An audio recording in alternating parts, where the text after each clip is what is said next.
Olá pessoal, bom dia. Vamos aguardar o pessoal entrando. Enquanto isso, eu vou colocar o tema da nossa live, né, que vai ser sobre cultura organizacional, sistema de compliance e a ODS 16 e a ISO 37001 com o Fernando Zanoni, que acabou de entrar, meu parceiro aí nos programas de compliance, um super profissional experiente, que vem aqui contribuir com a gente hoje sobre essa metodologia de gestão que é o compliance alinhada aos Objetivos de Desenvolvimento Sustentáveis da ONU para nós tornarmos o nosso planeta aí um lugar melhor para se viver, trazer mais sustentabilidade para os negócios, maior estabilidade para as atividades econômicas também, né? Então, a gente está falando de sustentabilidade, a gente fala no econômico, no social e no ambiental. Vamos aguardar o pessoal entrar para começar a live. Isso aqui, quero ver. Fernando já entrou. Aqui. Deu.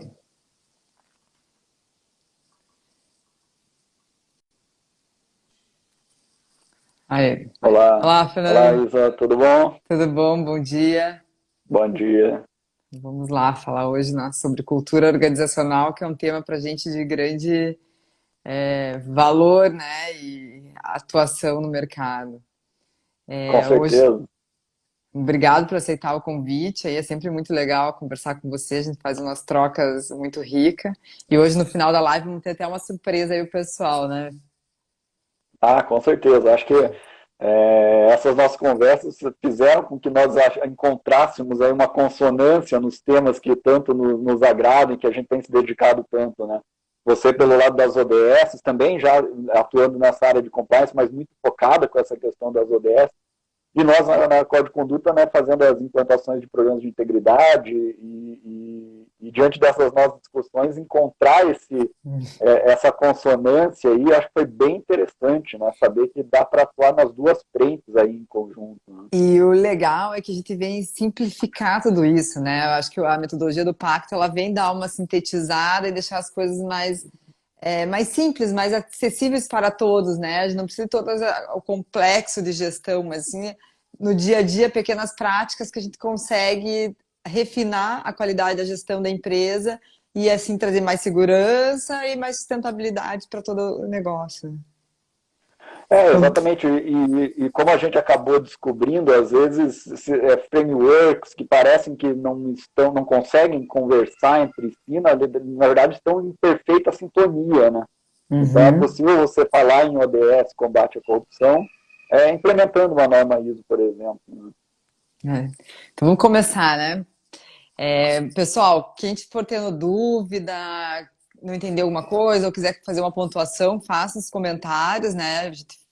Vamos conversando aqui, essa troca é muito rica. Se tiver problema na internet, nos avisem também e apertem o coraçãozinho aí para impulsionar a live para mais pessoas assistirem. É, vamos, então vamos contextualizar o que é o ODS, né? Os Objetivos de Desenvolvimento Sustentáveis, que ainda poucas pessoas conhecem. Da onde que ele veio? Ele surgiu, ele é um IDH, o Índice de Desenvolvimento Humano Aprimorado. Lá por volta de 1990, a ONU tendo a necessidade de mensurar o desenvolvimento humano, né, as necessidades nossas aqui no planeta, criou-se o IDH. Ao longo do decorrer ali de 5 anos, IDH, 8 anos mais ou menos, eles perceberam que não estava tendo muito avanço, o avanço era muito pequeno, não estava conseguindo o efeito, ter o número, mas não tinha resultado. Aí surgiu-se no ano 2000, daí eles foram levantar como é que estava a questão da movimentação de dinheiro, né? Então é muito complexo o trabalho de desenvolvimento humano, né? Sustentabilidade no mundo, não tem dinheiro para isso? Onde que está movimentando dinheiro no mundo? Aí eu acho muito legal esses dados deles que eles foram buscar como é que estava a circulação de dinheiro no mundo. E eles levantaram, por volta de 1998, que o custo para todos terem acesso à educação básica no mundo custava 6 bilhões de dólares. E o consumo de cosméticos nos Estados Unidos naquele mesmo ano era de 8 bilhões de dólares. Aí eles pegaram outro índice, né? Que era saneamento básico para todos, né? Acabar com saneamento básico. Aí eles levantaram que o custo. Cadê? Sumiu aqui. O saneamento básico para todos no mundo era 9 bilhões de dólares. Na Europa, nesse mesmo ano, gastou-se 11 bilhões de dólares em sorvete. Aí, que conclusão que chegou-se, né? Tem dinheiro. Precisamos trabalhar o fluxo desse dinheiro para tratar o que realmente importa, né? Tipo, não que não, a gente precisa da indústria, precisa da atividade econômica, movimentar, precisamos de dinheiro, fazer dinheiro, mas precisamos que ele circule de uma forma sustentável para a gente garantir a nossa sobrevivência no planeta e das futuras, enfim, todo esse conceito que todo mundo está careca de saber. Pois bem, daí surgiu-se o ODM, os Objetivos do Milênio no ano 2000, né? Teve campanhas no Brasil, que eram 8 objetivos a serem atingidos. Eram números, métricas específicas a serem atingidos. O Brasil atingiu 7 dos 8 ODMs. Só não atingiu um, que seria a questão dos dados contra a violência contra mulheres. Esse não foi atingido, que mostra bem a nossa cultura, né? Mas enfim, e eles não eram erradicar nada, eram dados, números a serem atingidos pelos países, né? Que signatários da ONU. Esses ODMs eram para os estados. A iniciativa privada queria participar, né? Queria nesse movimento, e percebeu-se a necessidade de ter uma participação da iniciativa privada para conseguir atingir uma melhora desses números, né? De desenvolvimento humano.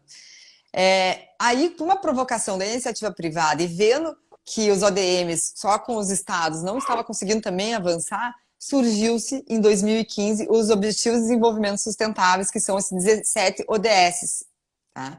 Até só fazendo um paralelo aí, acho que toda essa atuação aí das Nações Unidas, culminou também naquela convenção de combate à corrupção, que foi o que trouxe um aprimoramento das normas nacionais anticorrupção, né? Isso também aconteceu em paralelo a todo esse trabalho da construção das ODS a partir de 2003. E tem muita gente ainda que também não acha que a lei anticorrupção brasileira, por exemplo, foi um resultado de todo aquele clamor popular que nós vivenciamos em 2013, quando na verdade veio de uma obrigação por causa da Convenção das Nações Unidas, que foi implementando o UK Bribery Act na Inglaterra e depois, posteriormente, vindo aqui para o Brasil, até tardiamente, a lei anticorrupção, né? Então foram 2 trabalhos que aí já demonstram toda essa conectividade dos 2 temas, né? Essa lei de corrupção no Brasil é um movimento internacional, né? Uma pressão internacional que chegou aqui para nós e temos que dar conta. E coincidiu com a Lava Jato, né? Que foi daí o marco. Exatamente. E daí, dentro dos 17 ODS, temos o 16. Né? Que é o objetivo 16? É justamente paz, instituições fortes, que vem tratar do compliance, né?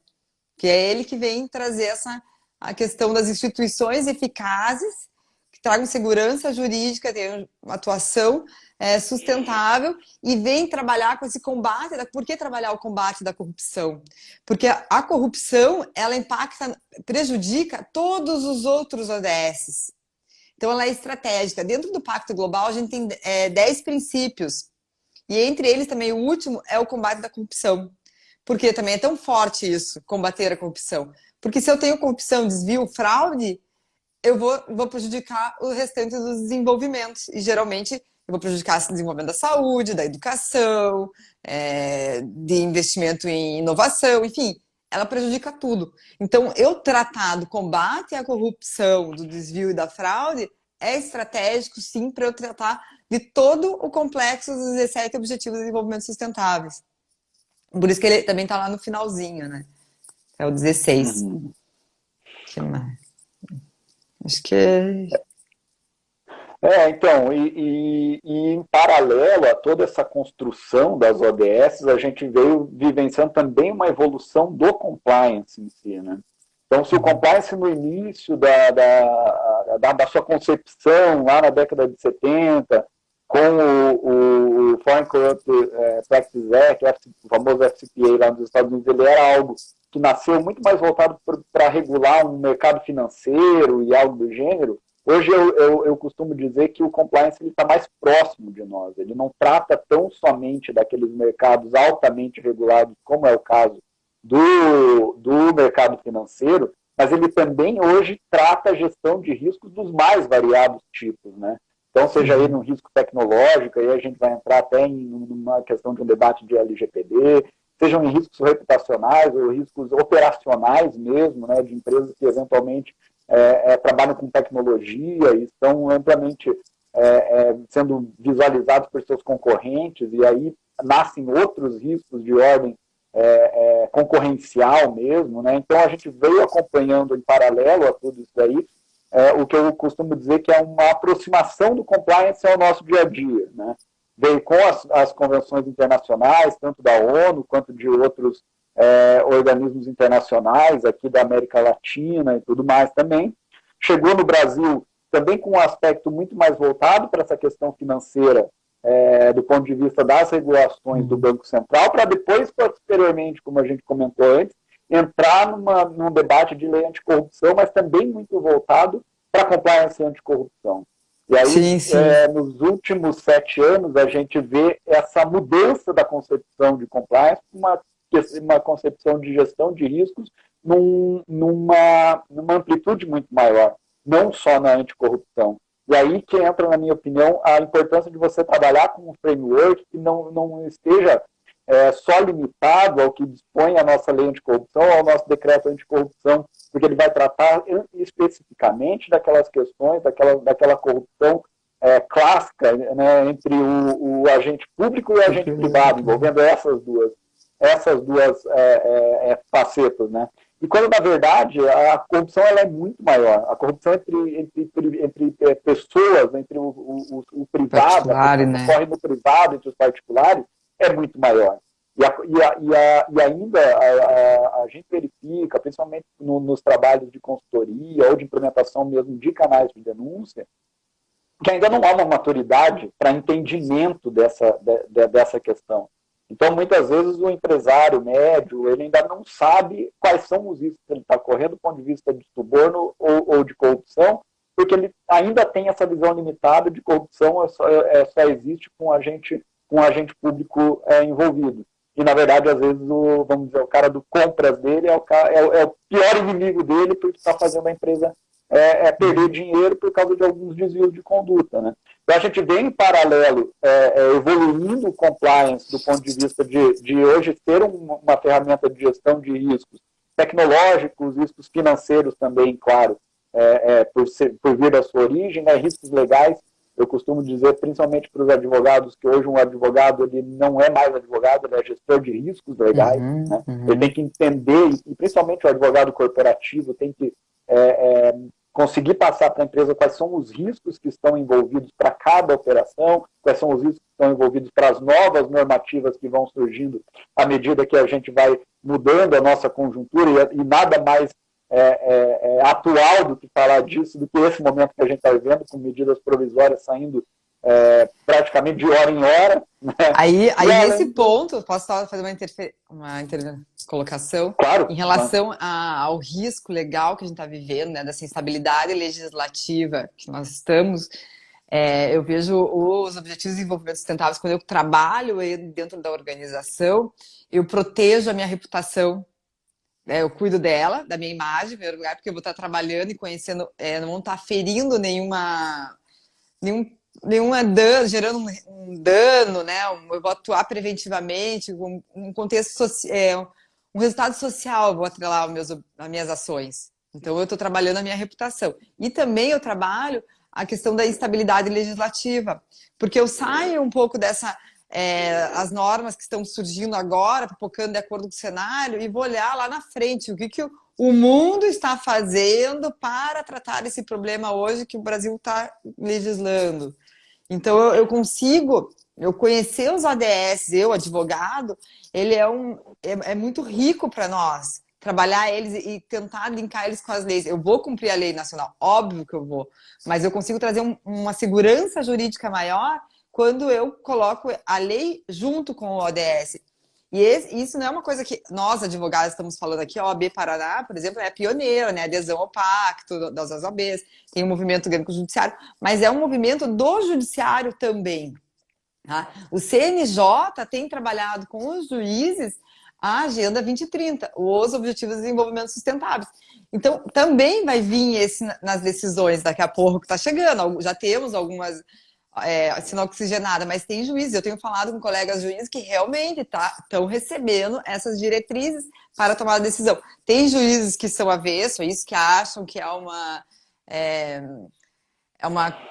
que vai afronta na legalidade, enfim, mas são conceitos, são princípios que vão à frente, né, com uma visão inovadora, que vem atender o hoje, né, a necessidade nossa hoje de se transformar. A gente vive um processo de aceleração. A gente não cabe mais muito tempo para refletir, escrever, tem que agir e ter resultado, né? Então, eu vejo que ele é bem importante, os ODS, não é um...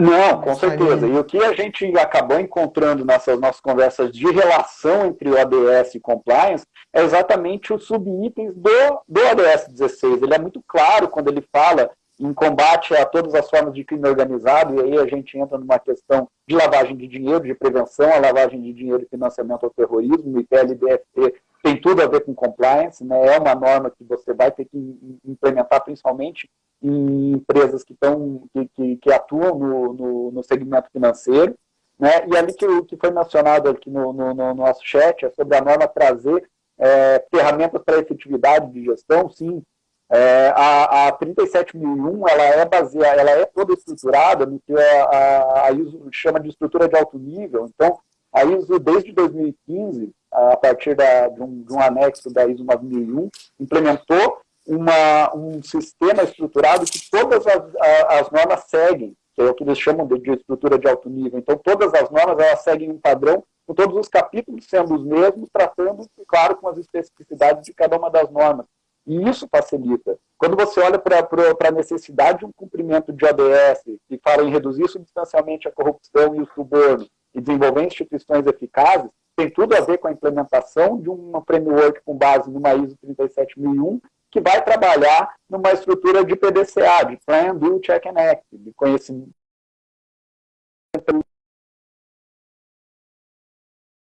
as normas de conduta e os controles internos e fazer com que eles funcionem. E ele tem tudo a ver com o que você conhece muito bem, que é o modelo de gestão do Pacto Global, né?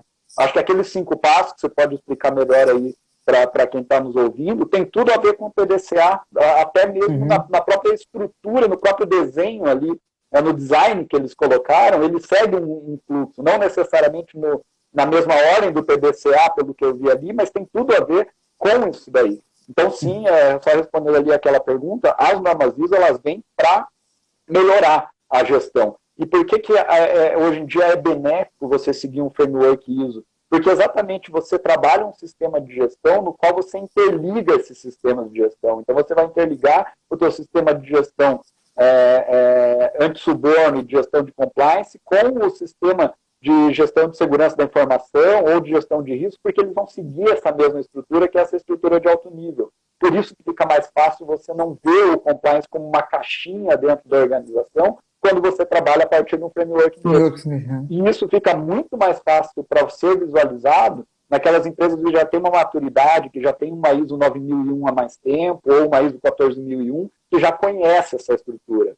Então fica muito mais fácil, porque os processos eles são integrados dentro da rotina da organização de um modo muito mais suave. Porque acho que uma das grandes dificuldades que nós, como consultores de compliance, temos será que esses caras vão entender o que é o compliance e o quão importante é isso? Que não é uma caixinha que fica na corporação, que ele é algo que realmente tem que fazer parte dos processos, né? Então, essa preocupação fica muito mais fácil você explicar o que é compliance quando você parte de um framework desse modo. E aí ele conversa muito bem com esses 5 passos que você pode comentar agora aí para a gente. Que a gente pode caminhar junto, né? O framework do compliance junto com os objetivos de desenvolvimento sustentáveis, né? Eles são perfeitamente conciliáveis. E o primeiro passo do modelo de gestão do pacto é entender os ODS, né? Por que eu tenho que entender os ODS? Para eu conhecer o meu negócio. Eu tenho 17 Objetivos de Desenvolvimento Sustentáveis. Então, dentro do meu negócio, não necessariamente eu vou impactar em todos os 17. Então, eu tenho que conhecer quais têm impacto com o meu negócio, qual se relaciona com a minha atividade econômica.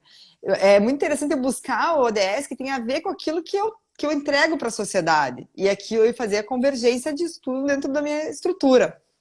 Então, é fundamental eu conhecer o leque dos ODS e escolher aqueles que têm mais afinidade com a minha atividade para trabalhar aqueles, né? E isso vem permear as decisões do executivo, né, da liderança. Então, é um papel da alta liderança. Aí entra o pilar do compliance da alta administração, né? Então, eu tenho que ter um envolvimento da alta administração. Eles têm que conhecer os ODS e eles têm que estar envolvidos com esses objetivos para o comando de cima para baixo, internalizando nas práticas da empresa, né? Todas as práticas a serem adotadas. Os ODS, eles não podem ser dissociados, né? Então, eu não posso escolher um ODS para trabalhar e trabalho inovação e prejudico saneamento básico, resíduos na água, né? Eu jogo resíduos, gera poluição. Então, eu tenho que cuidar também para trabalhar um sem prejudicar o outro. Então, tem que ter esse olhar macro.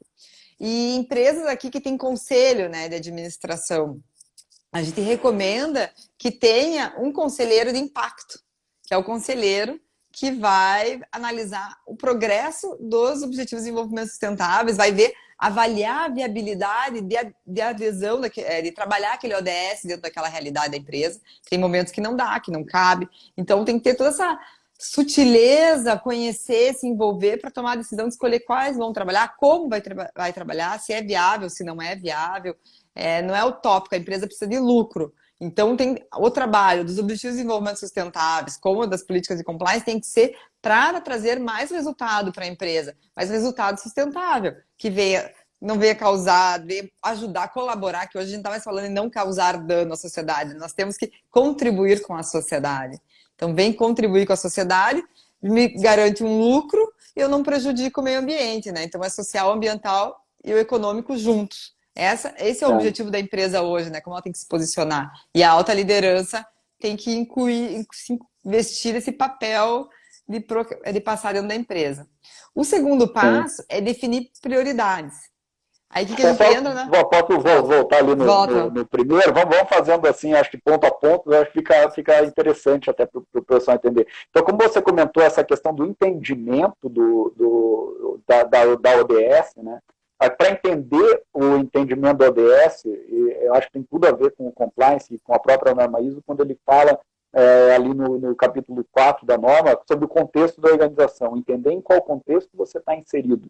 É o que o COSO denomina de ambiente de controle, e você entender tanto o teu ambiente organizacional, todos os teus aspectos operacionais, os aspectos de relações humanas, os aspectos tecnológicos, entender exatamente aonde que encontram seus riscos em razão da utilização de determinadas tecnologias ou da informação, ou softwares, ou aplicativos, ou funcionalidades, né? Entender principalmente a grande preocupação que eu tenho na implementação de programas de compliance, nesse entendimento, por exemplo, do ODS 16. Você vai falar sobre corrupção, volta àquilo que a gente estava falando.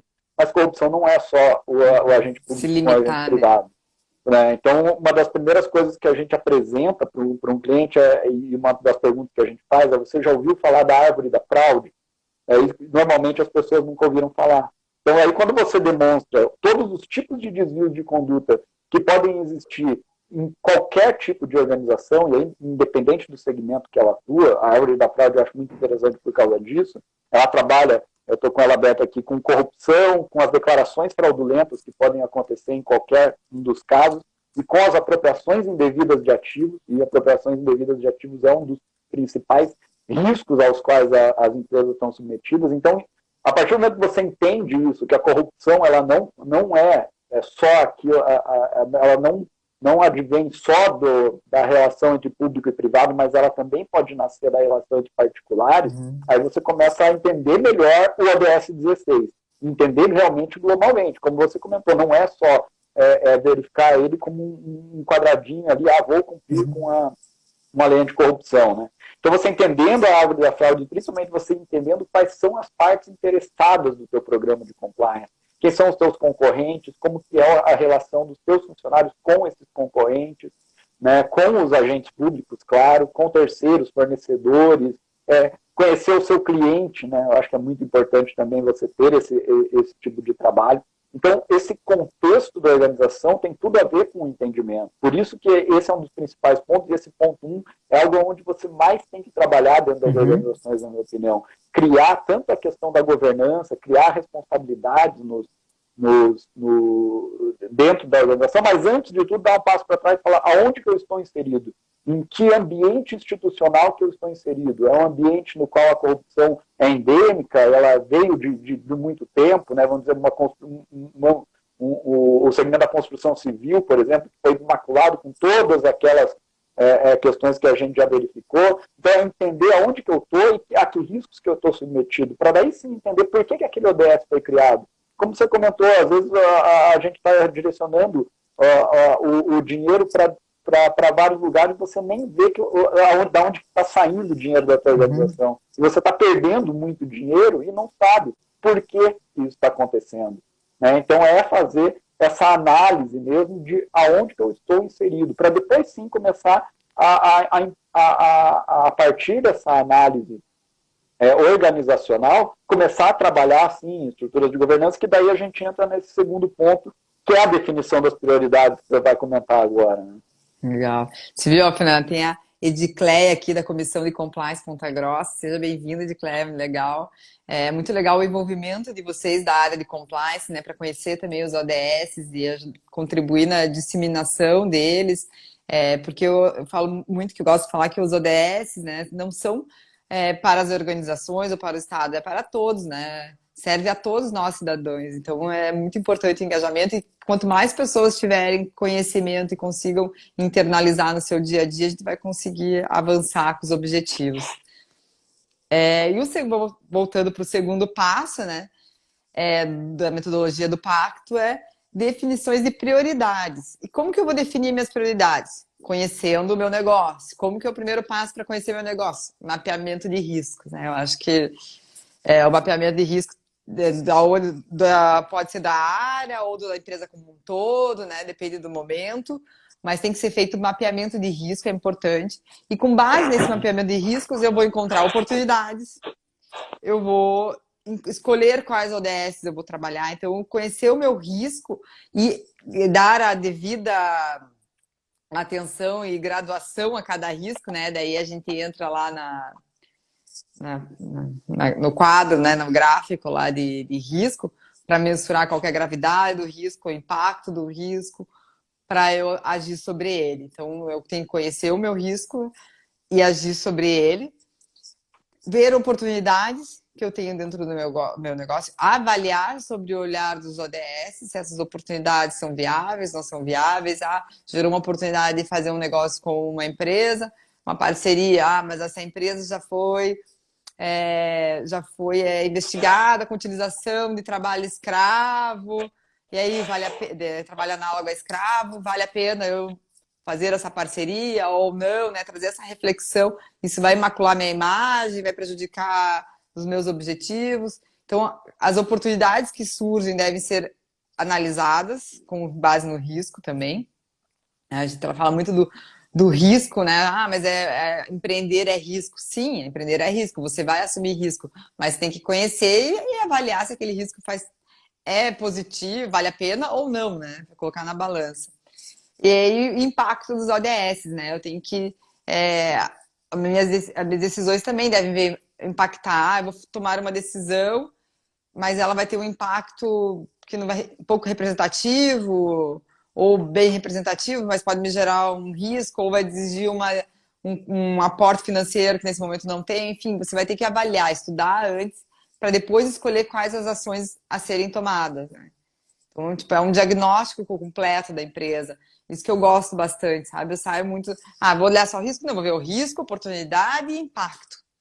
Então, os 3 pontos que eu acho que a gente deve é uma maturidade de gestão, né? Uma maturidade de gestão que eu estou preocupada comigo hoje e com aqueles que eu me relaciono e com o futuro também do meu negócio e daqueles que me relacionam. Não, perfeito, acho que você levantou um ponto bem importante. Quando você trabalha risco, você não trabalha só o cenário ruim, você fala em oportunidades. A análise de risco vai ajudar você a criar oportunidades para melhoria dos processos e oportunidades de negócio, às vezes, também. Você entender aonde que você está inserido, né? A gente volta àquela questão. E aí, nessa definição de prioridades, a gente tem, aí sim, claro, a necessidade de uma boa estruturação, de uma estrutura de governança corporativa compatível com a organização, e aí, claro, a gente tem as melhores práticas lá do IBGC, e não necessariamente você vai ter que implementar em todas as empresas, todos os organismos dentro da sua estrutura, porque você nem tem como fazer isso, dependendo do porte da organização. Mas o importante é que você conheça, dentro daquela proposição que eles fazem de boas práticas de governança corporativa, quais são as funções que existem de cada órgão ou de cada função mesmo, por exemplo, a função compliance, implementar dentro da organização, não necessariamente com uma pessoa em específico cuidando do compliance, por exemplo, porque o próprio IBGC hoje ele trabalha naquela questão do pratique ou explique.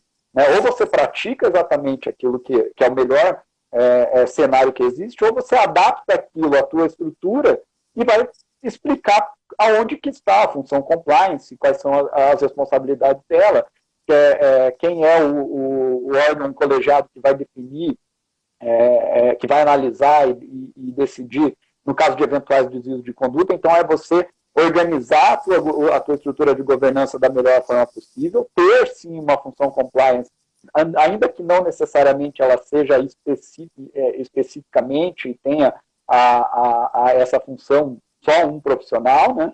Mas que ele realmente tem autonomia e independência para tomar as decisões necessárias e uma ligação direta com o órgão máximo de governança, né?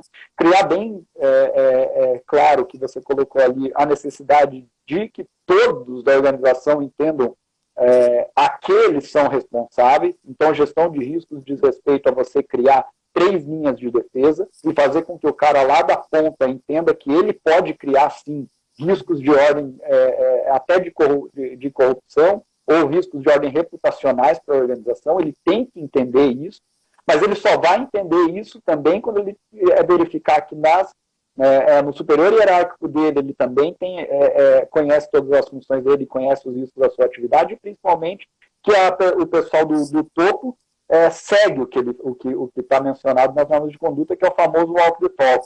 Né? E a partir desse escalonamento das responsabilidades de compliance de todos, a gente vai conseguir definir essas prioridades. E as prioridades vão estar em todos os níveis da organização, vão estar em todas as 3 linhas de defesa. Né? Respeitando a linguagem de cada nível também, né?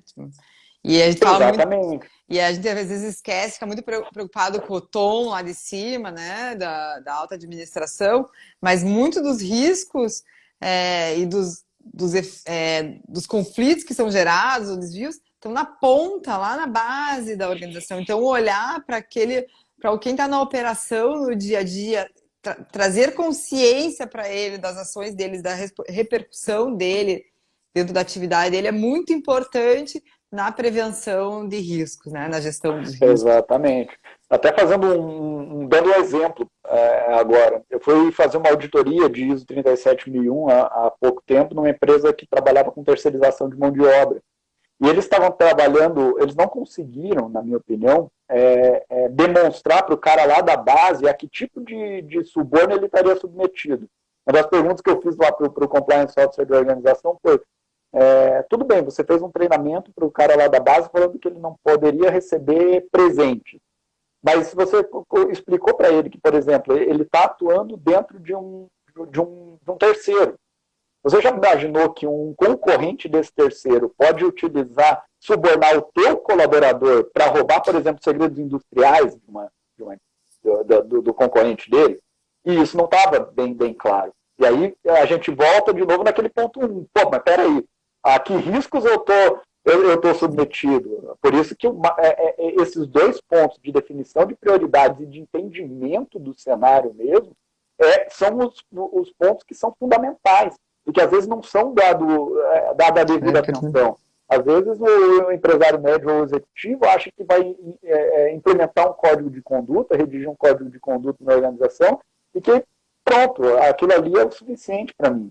Né? Não definir, ele não entende aonde que estão os riscos, ele não entende a necessidade de uma política de prevenção à lavagem de dinheiro, uma política anti-suborno efetiva que proíba o suborno, que realmente pense no suborno, em todos os tipos de suborno que todo mundo está sujeito a ocorrer, e a que tipo de outras corrupções que podem ocorrer. E como a gente comentou antes, desvios de produtos nas empresas ocorrem aos montes. Ontem eu estava falando com um cliente nosso que é um hospital, ele falou, cara, eu estou com um problema aqui que estão desviando máscaras daqui do hospital, estão desviando produtos hospitalares, às vezes para mandar até para o concorrente. Então, é muito difícil você definir essas prioridades e principalmente fazer com que aquela linha de defesa mais operacional mesmo, internalize como que ela deve atuar, né?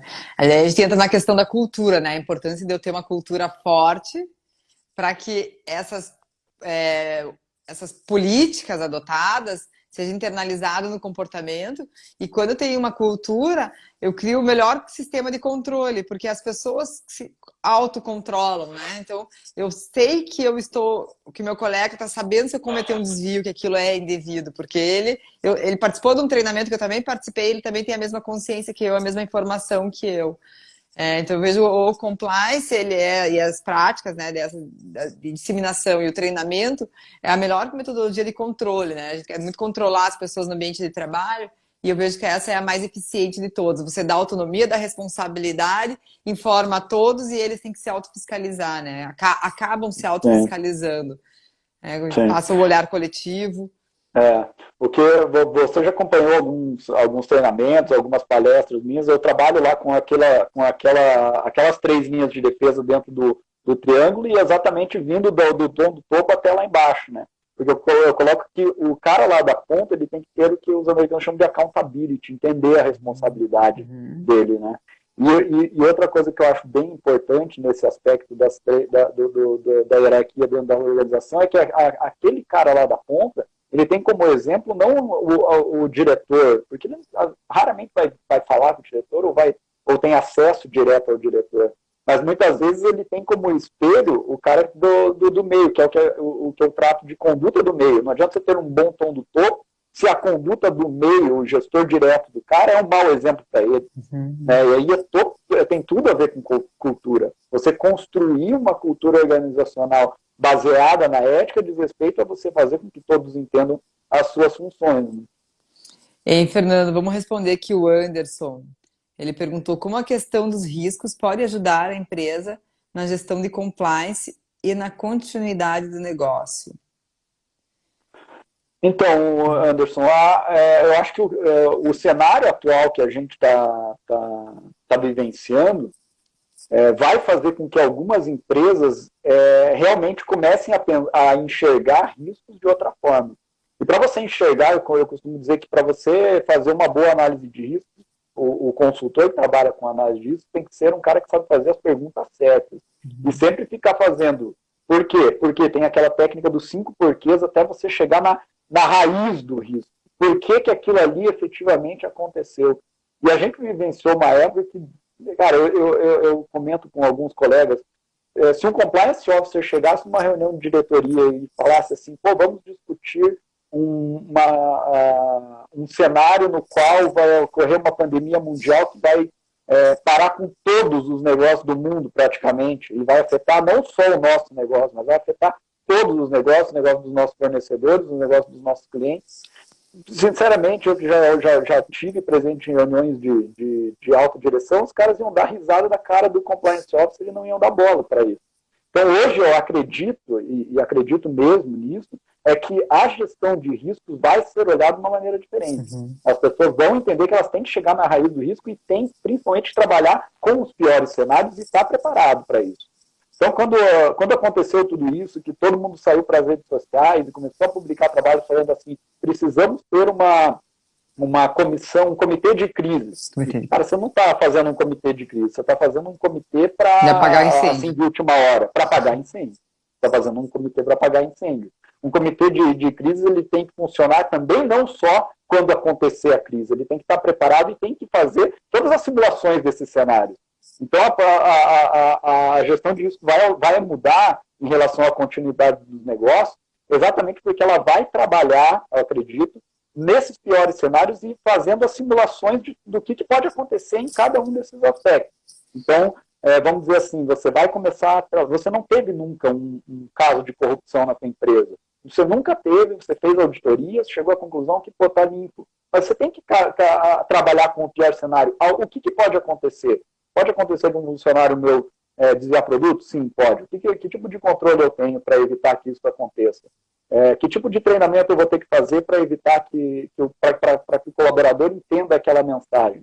E aí sim você entender, tá, se isso acontecer, como que eu vou tratar isso e como que eu vou melhorar o processo para evitar que aquilo aconteça? Que isso sim diz respeito à gestão de riscos, criar um projeto para você evitar que aquilo ali volte a acontecer. E aí não é responsabilidade só do compliance officer. E aí voltamos de novo àquilo que nós estávamos conversando. As pessoas da organização têm que entender a responsabilidade que elas têm. E todo mundo tem responsabilidade. Responsabilidades da área de TI, por exemplo, é do gestor de TI. O compliance officer é mais um facilitador do processo. Ele pode ajudar o cara a identificar esses riscos. Mas quem efetivamente sabe quais são eles é aquele cara que é dono do processo. Então, para você falar de gestão de risco, você tem que sentar com todo mundo numa sala e realmente fazer atividades. Também a matriz de risco que a Isa explicou tão bem como ela é construída, ela não nasce do nada. Ela nasce de um processo muito bem estruturado, uma necessidade de você fazer workshops com os seus gestores e fazer eles trabalharem na cabeça deles, entendendo todo esse cenário do que pode acontecer, que tipo de problema efetivamente pode acontecer e o que tiraria o teu sono no teu processo. E aí, como que você vai fazer para tratar isso? Tem controles já implementados? Não, não tem, então o risco é maior. Não, já tenho controles implementados, então o que eu preciso fazer? Reiterar mensagens, talvez, para os colaboradores, para que eles entendam por que aquilo ali acontece. Que eu acho que um dos maiores problemas também que eu vislumbro em algumas organizações é trabalhar normas de conduta, mas não explicar para as pessoas por que elas existem. Uhum. E eu trabalho com uma ideia que eu adaptei lá do Simon Sinek, que ele fala do Golden Circle da gestão. Eu trabalho no Golden Circle do que eu chamo de Golden Circle do Compliance, que as pessoas entenderem, a norma é essa, que é o quê? Mas aí como que você chega para aquilo ali efetivado, para a norma ser respeitada e principalmente por que ela existe. Né? Então, trabalhar a gestão de riscos, ela vai, algo que é cultural, é cultura. Exatamente. É cultura, a gente está falando de cultura aqui, né? E é isso que a gente está vivendo. O compliance é uma mudança de cultura. Né? E se eu tenho a cultura forte, o comportamento, eu não preciso de todos esses frameworks, né? Só que eu preciso das pessoas antes. E como a gente não tem ainda, está em construção, o nosso nível de consciência ética coletiva ainda é muito baixo, né? Nós estamos começando a construir, algumas pessoas têm um pouco mais, mas ainda estamos construindo o nosso processo de evolução. Então, precisamos dessas ferramentas para avançar e trazer uma segurança aí para a empresa. E foi muito legal que você colocou, me remeteu a um cliente nosso, que é por conta da atividade deles, que é é uma agência de investimento, tá ligado à CVM, Banco Nacional. Então, eles têm a obrigação de ter o compliance, eles tinham fugiu o nome. Enfim, eles tinham uma ação de contingência de risco elaborada, e quando estourou a pandemia, até ele me ligou, nossa, Isabela, eu vou usar esse negócio aí, que eu nunca pensei que fosse. Porque ele, por conta da atividade dele, ele teria que entregar, ele entrega lá para a CVM, eles trabalham com investimento, dinheiro, né? Um banco de investimento. Então, ele tem essa obrigação. Então, o banco ele já sai na frente porque ele tem essa obrigação legal, que as outras atividades econômicas não têm ainda. Então, acho que a único nicho de mercado que eu tive contato que tinha uma gestão de risco escrita e com algumas situações que cabia aplicar nesse momento, foi empresas que estavam vinculadas ao sistema bancário. Na verdade, isso acontece principalmente nas empresas que estão inseridas em ramos mais regulados. O financeiro, sem sombra de dúvidas. As operadoras de plano de saúde, com certeza, os hospitais também. Só que o que acontece em alguns aspectos, e que eu vivenciei isso em alguns clientes? Eles tinham uma excelente gestão de riscos operacionais, por causa de obrigações regulatórias deles. Agora, os riscos estratégicos, que é aquilo que eu mencionei, de revisão dos piores cenários possíveis, econômicos e etc., são pouquíssimos que têm. Os bancos têm porque eles trabalham com isso, né? Eles trabalham, por exemplo, com o risco financeiro. Agora, os hospitais e outros, eles não entendem o risco financeiro como algo do negócio deles vinculado exatamente ao negócio, né? Então, principalmente em ramos regulados, seja uma distribuidora de produtos hospitalares ou, às vezes, uma operadora de plano de saúde, eles têm muito os riscos operacionais mapeados. Mas o que é necessário, de acordo até com a pergunta que foi feita, é trazer isso para um ramo, para um nível estratégico, e mais longe entender que os riscos são globais, né? Perfeito. Aqui o Fran colocou, né, como a inteligência artificial vai impactar a gestão de riscos. Eu vejo que é trazer dados precisos para tomar decisões mais assertivas, né? A inteligência artificial ela vem hoje contribuir para a gente refinar essa gestão do risco. Exatamente. Eu acho que é bem isso mesmo. A gente tem hoje ferramentas maravilhosas para você entender os riscos, mas você tem que saber como interpretá-las. Né? A inteligência artificial vem vai trazer excelentes dados, mas você tem que transformar isso em informações estratégicas para quem toma decisões. Gestão de riscos diz respeito a levar informações relevantes para a tomada de decisões. Né? Perfeito. Então vamos voltar à nossa pauta aqui, porque já estamos com a hora avançando. Pois acabamos nos empolgando aí. Pergunta. Acho que a gente foi na metas, né? Passo 3 ainda nós estamos, Fernando. Estabelecer metas, né? Então, é importante, aqui a gestão do pacto traz a instituição de metas claras. Essas metas devem ser específicas, mensuráveis e vinculadas a prazo, né? Então, ela tem que dizer o que vai tratar, como vai tratar e vincular um prazo para reavaliação, né? Para ver se deu efeito a meta, não deu efeito, precisa ser redirecionada, ajustes ou não, né? Se foi atingida, reduzir o risco. Isso também tem uma relação grande com a ISO, que trata num dos tópicos dele a avaliação de desempenho, né, a necessidade de monitoramento e auditoria interna do teu programa de compliance, para verificar se todos aqueles controles internos que eventualmente foram implementados, eles realmente estão funcionando.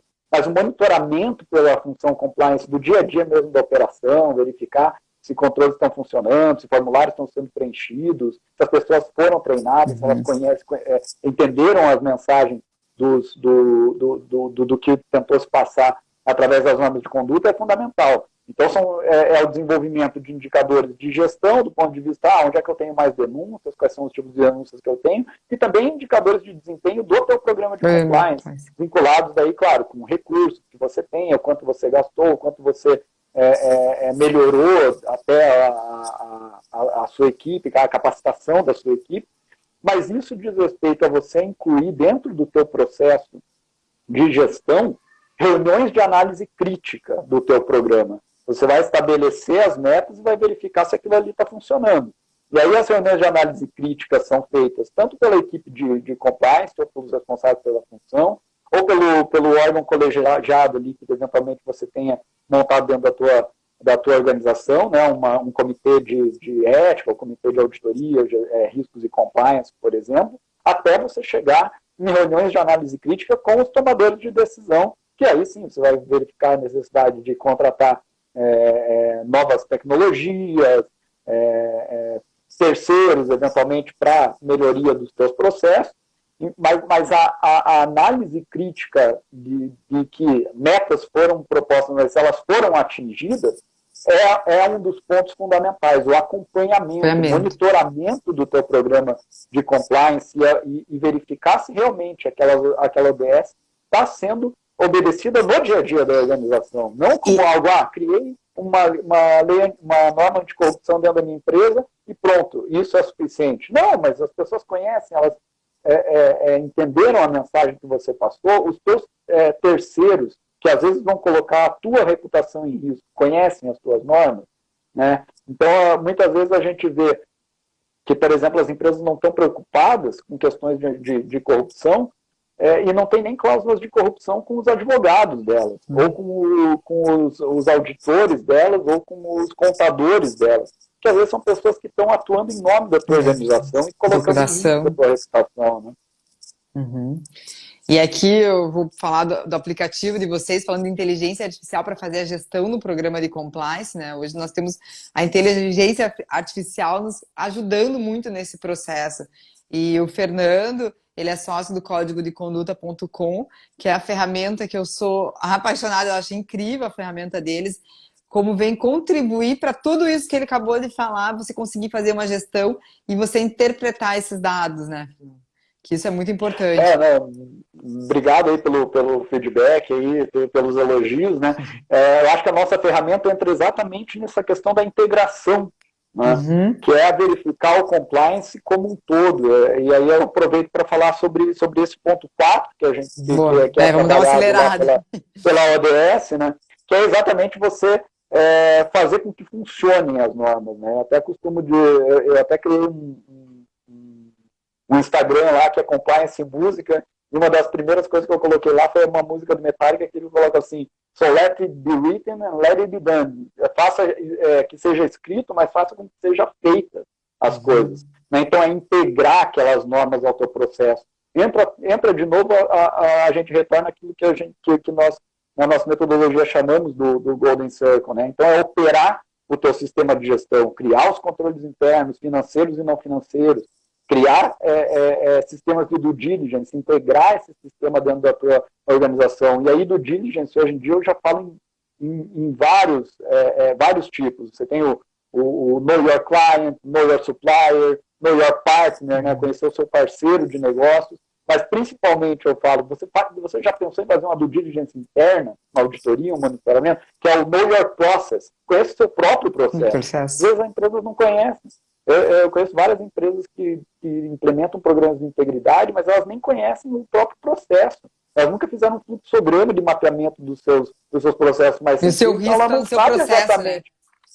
Né? Exatamente, ela não sabe onde pode acontecer um desvio de conduta ali dentro da sua operação mesmo. Então, eu conheço o seu próprio processo, é um dos pontos de vista mais importantes para um programa de compliance. E o Know Your Employee, que é o que a própria ISO fala, que ela fala em due diligence de pessoas. Eu estou até com a minha ISO aqui, eu fico com ela bem próximo, cada vez mais próximo aqui, mas ela fala muito sobre você conhecer o teu empregado. Quando você fala em integração, você efetivamente integra o teu colaborador no teu sistema de gestão, ele conhece o teu código de conduta desde o início, né?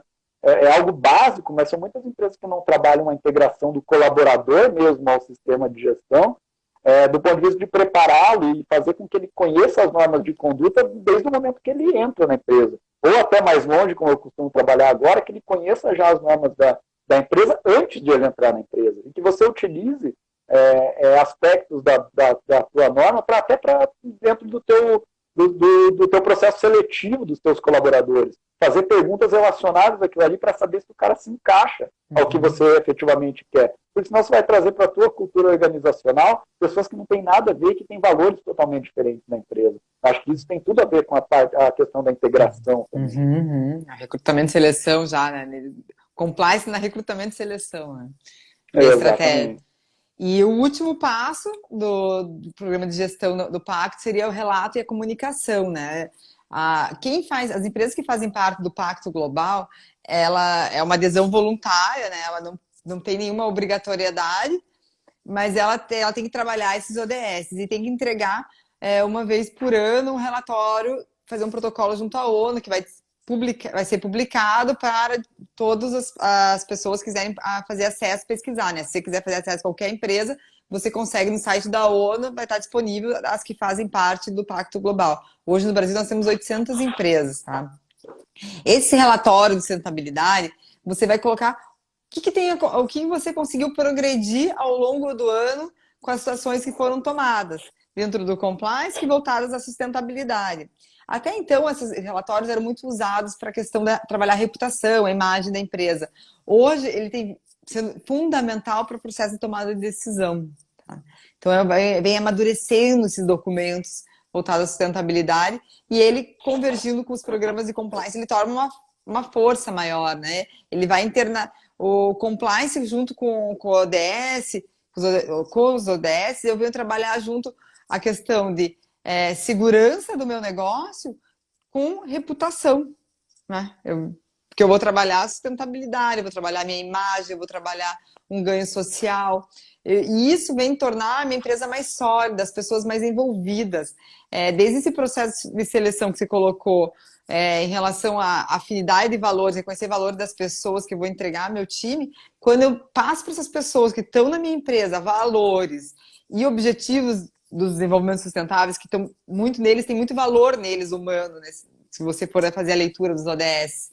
Eu passo valores, eu consigo uma cultura mais coesa dentro do meu negócio. Eu dou o porquê para as empresas, por que ela está tendo aquelas regras. E isso eu consigo trabalhar o engajamento, que tanto você quer para alta performance e para inovação. Então, essa mistura, ela vem ser muito nesse momento atual, né, que a gente está vivendo, rica, né? Vem ser muito colaborativa nesse momento para o negócio conseguir unir o time, trazer um engajamento maior para conseguir atravessar essa onda dessa grande crise que nós estamos vivendo, né? Então, e relatar e comunicar dentro da ONU, né? Ela coloca essa necessidade de a gente ser exemplos positivos. Então, aquilo que você está estudando, que você está assimilando, o que nós estamos fazendo aqui hoje, passando para os outros nossas experiências, é uma ação positiva e voltada à sustentabilidade. Nós temos esse papel. Então, a empresa também ser o exemplo e comunicar. Não é feio você ganhar dinheiro com sustentabilidade, é feio você ganhar dinheiro gerando um mal social, né? Criar uma situação negativa para você ganhar dinheiro. Isso é feio. Agora, você se dá bem dentro de fazendo o bem, tá tudo certo, e esse é o modelo que a gente busca estimular dentro do modelo de gestão do pacto. Não, perfeito. Quando eu li esse documento que fala do modelo de gestão do Pacto Global, achei bastante interessante, porque ele fala sobre, como você comentou, a comunicação do desempenho do ODS, né? E como que você vai comunicar o desempenho do teu ODS 16, por exemplo? Aí eu pensei, você tem algo melhor para você comunicar que você está realmente combatendo a corrupção do que você ter uma certificação ISO, né? Às vezes a própria certificação ISO funciona como uma comunicação para o público de fora de que realmente você está seguindo padrões internacionalmente conhecidos e que o seu sistema de gestão funciona de verdade, né? Uhum. E aí na questão dessa comunicação do desempenho é você fazer com que, é algo que eu gosto de trabalhar bastante nas organizações, que o programa de compliance ele não tem que ficar restrito à sua organização. Você tem que aproveitar para utilizar ele para mudar o ambiente institucional, para levar para fora, fazer com que seus concorrentes também atuem de forma diferente, que é o que está relacionado a toda essa questão, que é o que no compliance se chama de collective action, que são as ações coletivas. Você fazer com que o ambiente em si no qual você está inserido mude. E aí, voltando ainda na questão de relato... Fernando, nós temos 1 minuto e 20, tá? Só? Tá bom. Só. Não, eu só estava querendo falar aqui que daí, voltando ao relato de comunicação, é a importância dos canais de denúncia e da comunicação e treinamento, né? Ah, legal. Então, acho que vamos encerrar por hoje. E aqui até vi comentários do pessoal pedindo mais live, porque achando que está muito bom o assunto. para compreender, né? É um tema novo, uma visão nova e uma visão mais simples. A ideia hoje é simplificar, né? O mundo está muito complexo. Eu acho que esse é o nosso papel de operadores do direito, operadores do compliance, como o Fernando muito bem coloca, é a gente simplificar para a maior abrangência das empresas terem essa oportunidade de beber dessa fonte e progredir. Acho que vai ter 35 segundos, Fernando, mais alguma coisa? Não, acho que é isso. Como a Luísa comentou no começo, nós preparamos um e-book falando um pouco sobre esses aspectos da convergência entre os 5 pontos do modelo de gestão do Pacto Global e o framework proposto pela ISO. E vamos disponibilizar, a gente vai fazer um videozinho curto passando ali o endereço. E também estou criando um grupo de Telegram para a gente trocar algumas ideias aí. Vou passar também o endereço aí nas minhas redes. Ah, legal.